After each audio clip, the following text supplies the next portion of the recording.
বাদশাহ নামদার, হুমায়ুন আহমেদ, পর্ব 1। বাঙাল মুলুক থেকে কাঁচা আম এসেছে। কয়লার আগুনে আম পোড়ানো হচ্ছে, শরবত বানানো হবে।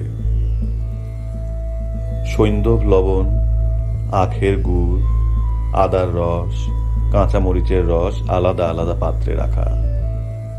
আমের শরবতে এইসব লাগবে। দুজন খাদ্য পরীক্ষক প্রতিটি উপাদান চেখে দেখেছেন, তাদের শরীর ঠিক আছে। মুখে কষা ভাব হচ্ছে না, পানির তৃষ্ণাবোধ নেই। এর অর্থ উপাদানে বিষ অনুপস্থিত। সম্রাট বাবর নিশ্চিন্ত মনে খেতে পারবেন। গত বছর শীতের শুরুতে সম্রাট বাবরকে বিষ খাইয়ে মারার চেষ্টা করা হয়েছিল। এরপর থেকেই বাড়তি সতর্কতা। সম্রাট তখ্ত রওয়ানে, চলমান সিংহাসন, আধ শোয়া হয়ে আছেন। তার মাথায় রাজস্থানী বহু বর্ণ ছাতি। তার দুদিকে দুজন বড় পাখায় হাওয়া দিচ্ছে। প্রধান উদ্দেশ্য মাছি দাঁড়ানো। এই অঞ্চলে মাছির বড়ই উৎপাত। রূপার পাত্রে আমের শরবত নিয়ে খিদমতগার সম্রাটের সামনে নতজানু হয়ে আছে। সম্রাট পাত্র হাতে না নেওয়া পর্যন্ত খিদমতগার মাথা উঁচু করবে না। সম্রাট পাত্র হাতে নিচ্ছেন না, তাকে চিন্তিত মনে হচ্ছে। যদিও চিন্তিত হওয়ার মতো কারণ ঘটেনি। পানিপথের যুদ্ধে তার প্রধান শত্রু ইব্রাহিম লোদি পরাজিত এবং নিহত হয়েছেন। ইব্রাহিম লোদির মৃতদেহ তাকে দেখানো হয়েছে। তবে বিরক্ত হওয়ার মতো কারণ ঘটেছে। তিনি তার প্রথম পুত্র নাসির উদ্দিন মোহাম্মদ হুমায়ুন মির্জার উপর বিরক্ত। এই ছেলে অলস এবং আরামপ্রিয়। সে ঘর দরজা বন্ধ করে একা থাকতে পছন্দ করে। পিতাকে লেখা এক পত্রে সে লিখেছে, আমার মানুষের সঙ্গ ভালো লাগে না, আমি একা থাকতেই বেশি স্বাচ্ছন্দ্য বোধ করি। একাকিত্ব রাজপুরুষদের মানায় না। হুমায়ুনকে পাঠানো হয়েছে ইব্রাহিম লোদির রাজধানী এবং কোষাগার দখল করতে। ইব্রাহিম লোদির কোষাগার আগ্রা দুর্গে। এই কাজ শেষ করতে এত সময় লাগার কথা না। সে নিশ্চয়ই কোনো ভজঘট করে ফেলেছে। দায়িত্ব দিয়ে নিশ্চিন্ত থাকার মতো দায়িত্ববান হুমায়ুন মির্জা না। সম্রাট নিজেই আগ্রার দিকে রওনা হয়েছেন। কাঁচা আমের শরবত খাওয়ার জন্য যাত্রা বিরতি। সম্রাটের সেনাপতির একজন ফিরোজ সারাঙ্গ খানি বললেন, বাদশাহ কি কোনো কারণে অস্থির? বাবর বললেন, আমি অস্থির, তবে অস্থিরতার কারণ জানি না। গত রাতে দুঃস্বপ্ন দেখেছি। দুঃস্বপ্ন অস্থিরতার কারণ হতে পারে। ফিরোজ সারাঙ্গ খানি দুঃস্বপ্ন কি জানতে চাচ্ছেন, কিন্তু সম্রাটের দুঃস্বপ্ন জানতে চাওয়া যায় না। বড় ধরনের বেয়াদবি। সম্রাট বললেন, দুঃস্বপ্ন কি জানতে চাও? শোনো, আমি দেখলাম আমার তাঁবুতে একটা ভেড়া ঢুকে পড়েছে। ভেড়াটার একটা পা নেই, সে লাফিয়ে লাফিয়ে চলে। ভেড়াটা লাফ দিয়ে আমার কোলে এসে পড়ল এবং আমার পায়ে মুখ ঘষতে লাগলো। তখনই ঘুম ভাঙল। স্বপ্নের ফলাফল অবশ্যই শুভ। একটা পঙ্গু ভেড়া লাফ দিয়ে আমার কোলে এসে উঠল, এর ফলাফল শুভ কিভাবে হয়? হুজুর মীর আবু বকারের কাছ থেকে স্বপ্নের তফসির জানতে হবে। কথা বলতে বলতেই বাবর তীক্ষ্ণ চোখে তাকালেন। অনেক দূরে ধুলার ঝড়ের মতো উঠেছে। অশ্বারোহীদের দল কি ছুটে আসছে? কোন বিদ্রোহী বাহিনী? হওয়ার তো কথা না। অশ্বারোহীর দল আগ্রার দিক থেকে আসছে।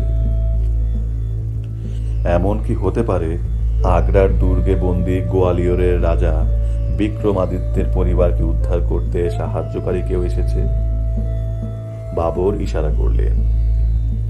মুহূর্তের মধ্যে যুদ্ধাবস্থার পরিস্থিতি তৈরি হলো। শিঙ্গা বাজানো হলো। বাদশাহের প্রিয় পিত জুচাক ঘোড়া নিয়ে একজন ছুটে এলো। বাদশাহ তখ্ত রাওয়ান ছেড়ে ঘোড়ায় উঠলেন। দূরে ধুলার ঝড় ঘন হচ্ছে। সৈন্য সংখ্যা আন্দাজ করা যাচ্ছে না। মাঝে মধ্যে রোদে ঘোড়ার আরোহীদের শিরস্ত্রাণ ঝলসে ঝলসে উঠছে। বাবরের সংবাদ সরবরাহ দলের 4 জন ঘোড়সওয়ার ছুটে যাচ্ছে। তাদের হাতে আয়না। তারা আয়নায় আলো ফেলে বোঝার চেষ্টা করবে কারা এসেছে। সম্রাট বাবরের চোখ মুখ শক্ত, দৃষ্টি তীক্ষ্ণ। হঠাৎ তার দৃষ্টি সহজ হল। তিনি শরবতের গ্লাসের দিকে হাত বাড়ালেন। সৈন্যবাহিনী নিয়ে কে আসছে তিনি জানেন। আসছে পুত্র হুমায়ুন মির্জা। যুদ্ধাবস্থার তাতে পরিবর্তন হলো না। সম্রাটদের পুত্র থাকে না, ভাই থাকে না, তারা সব সময় একা।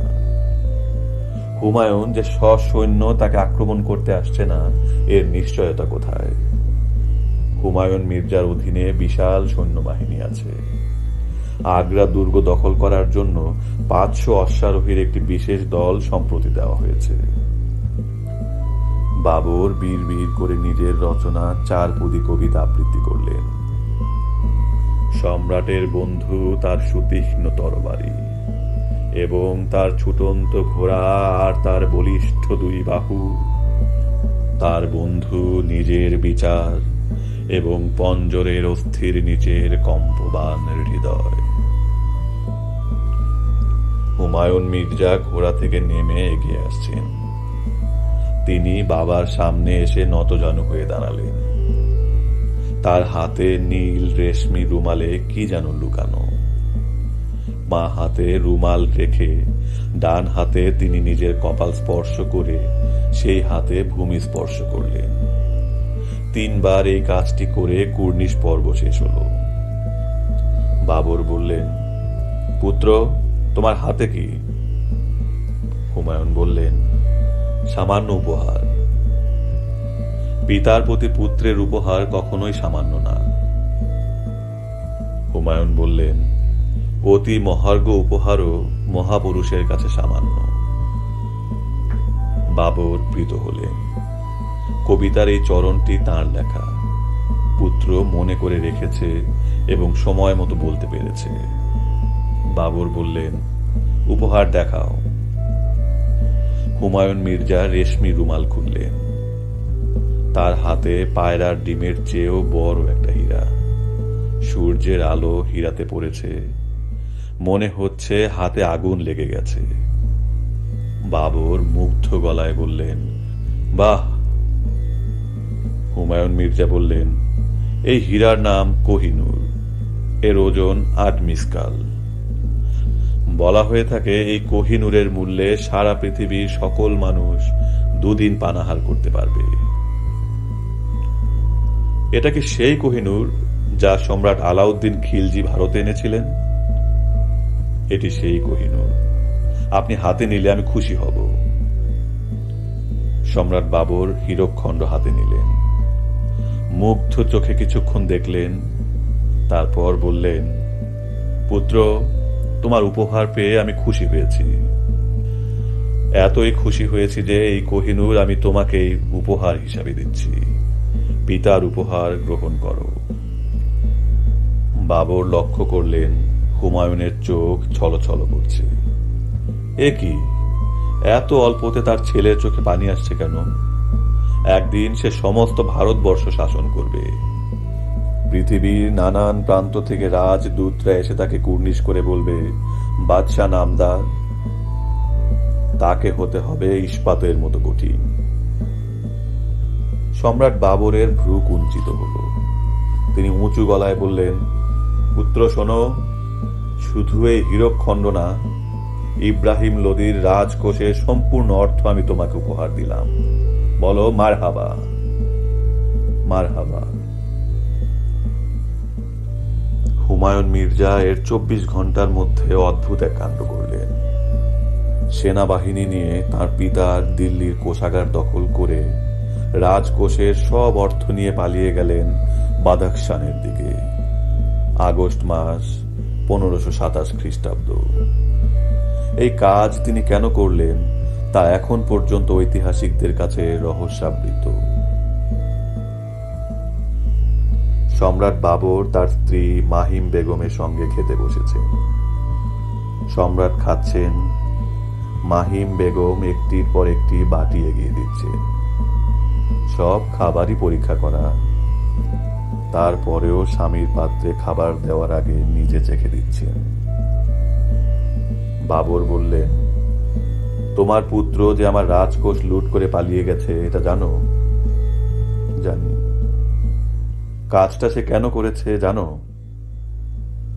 জানি না। তার কি শাস্তি হওয়া উচিত? উচিত। তবে আপনি দয়ালু পিতা। হুমায়ুন মির্জা আপনার অতি আদরের প্রথম সন্তান।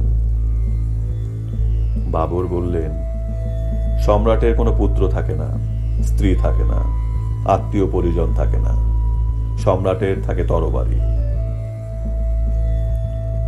আপনার থাকে, কারণ আপনি অন্য সম্রাটদের মতো না, আপনি আলাদা। আমি প্রধান উজির মীর খলিফার সঙ্গে পরামর্শ করেছি। প্রধান উজির হুমায়ুন মির্জাকে কঠিন শাস্তি দেওয়ার পক্ষে। কঠিন শাস্তি দেওয়া হলে তার ভাইরা সাবধান হবে, অন্য রাজপুরুষেরাও সাবধান হবে। মাহিম বেগম চুপ করে রইলেন।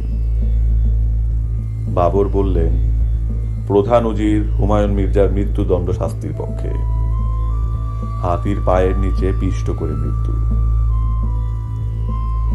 মাহিম বেগম বললেন, প্রধান উজির কি বলেছেন তা আমার কাছে গুরুত্বপূর্ণ না, আপনি কি ভাবছেন তা গুরুত্বপূর্ণ। বাবর স্ত্রীর দিকে তাকিয়ে হাসলেন। অদ্ভুত এই হাসি দেখে হঠাৎ মাহিম বেগমের গায়ে কাঁটা দিয়ে উঠল। হুমায়ুন মির্জা বাদাখশানের পথে। এখন যাত্রা বিরতি। রাজকীয় তাঁবু ফেলা হয়েছে। তিনি গরমে অতিষ্ঠ। স্নানের বাসনা প্রকাশ করেছেন। স্নান পাত্রে পানি ঢালা হচ্ছে, গোলাপের পাপড়ি ছড়ানো হচ্ছে। 8 ভাগ পানির সঙ্গে 1 ভাগ গোলাপের পাপড়ি মেশানো হবে। পানিতে সামান্য কর্পূরও দেওয়া হবে। কর্পূর মেশানো পানিতে দৈত্যাকৃতি পাখা দিয়ে হাওয়া করা হবে। এই হাওয়ায় কর্পূর উড়ে গিয়ে পানি দ্রুত শীতল হবে। হুমায়ুন মির্জার হাতে রং তুলি এবং চীন দেশ থেকে আনা শক্ত তুলোর কাগজ। তিনি আগ্রহ নিয়ে একটা পাখির ছবি আঁকছেন। পাখির পালক ঘন নীল, ঠোঁট এবং পা লাল। পাখিটা মনের আনন্দে তার তাঁবুর পাশেই ঘুরছে। জনসমাগম দেখে ভয় পাচ্ছে না। কেউ এর নাম পরিচয় বলতে পারছে না। হুমায়ুন মির্জার সার্বক্ষণিক সঙ্গী 2 চিত্রকর এবং 1 হরবোলা পাখির পরিচয় বের করার চেষ্টায় আছে। চিত্রকরদের একজন হুমায়ুন মির্জার ভ্রাম্যমাণ লাইব্রেরি থেকে পাখি বিষয়ক বই নিয়ে এসে পাতা উল্টাচ্ছেন। অন্যজন হুমায়ুন মির্জার মতোই পাখির ছবি আঁকছেন, যেন পরে ছবি দেখে পাখির পরিচয় পাওয়া যায়। হরবোলা অপেক্ষা করছে কখন পাখি ডেকে ওঠে। একবার ডাকলেই হরবোলা বাকি জীবন এই ডাক মনে করে রাখবে। পাখি এখনো ডাকছে না। রাত অনেক হয়েছে। সম্রাট বাবর ঘুমাবার প্রস্তুতি নিয়ে শোবার ঘরে ঢুকেছেন। ইয়েমেন থেকে আনা হালকা সৌরভের আগরবাতি জ্বলছে। হাবশি খোজারা টানা পাখা টানছে। বড় বড় মাটির পাত্রে পানি রাখা আছে। তাদের গায়ে বাতাস পড়ায় ঘর শীতল। হিন্দুস্তানের অতি গরম আবহাওয়া বাবর এখনো সহ্য করে উঠতে পারেননি। গরমের রাতগুলিতে প্রায়ই তাকে অঘুম কাটাতে হয়। মাহিম বেগম ঘরে ঢুকে সম্রাটকে কুর্নিশ করলেন। সম্রাট স্ত্রীর দিকে তাকিয়ে বললেন, আল্লাহর ইচ্ছা ছাড়া কিছুই ঘটে না। আল্লাহর ইচ্ছায় আমি তোমাকে একটা সুসংবাদ দিচ্ছি। রাজকোষ লুণ্ঠনের অপরাধে তোমার পুত্রের মৃত্যুদণ্ড দিয়েছিলাম। তাকে ধরে আনার জন্য আমার বিশাল সেনাবাহিনী আগামীকাল প্রত্যুষে যাত্রা করার কথা। কিছুক্ষণ আগে আমি তোমার পুত্রকে ক্ষমা করেছি। মহিম বেগম কাঁপা কাঁপা গলায় বললেন, সম্রাট যদি অনুমতি দেন তাহলে আমি সম্রাটের পায়ে চুম্বন করতে আগ্রহী। অনুমতি দিলাম। মহিম বেগম সম্রাটের পায়ে মুখ ঘষতে লাগলেন। সম্রাট সামান্য চমকালেন। এই দৃশ্যের সঙ্গে তার দুঃস্বপ্নের কি কোনো মিল আছে? স্বপ্নে একটা পঙ্গু ভেড়া এমন ভঙ্গিতেই তার পায়ে মুখ ঘষছিল। মহিম বেগম তার অতি আদরের স্ত্রী, হুমায়ুন মির্জার মাতা।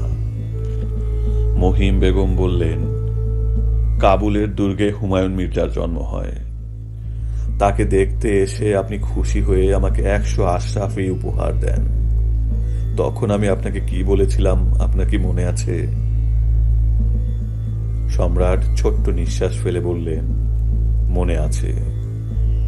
তুমি বলেছিলে স্বর্ণ মুদ্রার আমার প্রয়োজন নেই। আপনি শুধু পুত্রের গায়ে হাত রেখে বলবেন আপনি তার উপর কখনো রুষ্ট হবেন না। শোনো মাহিম বেগম, আমি সেই প্রতিজ্ঞা কিন্তু করি নাই। যাই হোক, অনেকক্ষণ পায়ে মাথা রেখেছ, এখন মাথা তোলো। মাহিম বেগম বললেন, আপনার কিছু বিষয় আমি বুঝি না। আপনার পরম শত্রু ইব্রাহিম লোদি পানিপথের যুদ্ধে পরাজিত এবং নিহত। এই ইব্রাহিম লোদির মাকে আপনি রাজ অন্তপুরে স্থান দিয়েছেন। কারণ জানতে পারি? পারো। এই মহিলা কোনো অপরাধ করেননি। নিহত পুত্রের চেহারা দেখে শোকে অধীর হয়েছেন। আমি তার প্রতি দয়া করব না? আপনি অবশ্যই করবেন। আপনাকে এই নিয়ে প্রশ্ন করাই আমার অন্যায় হয়েছে।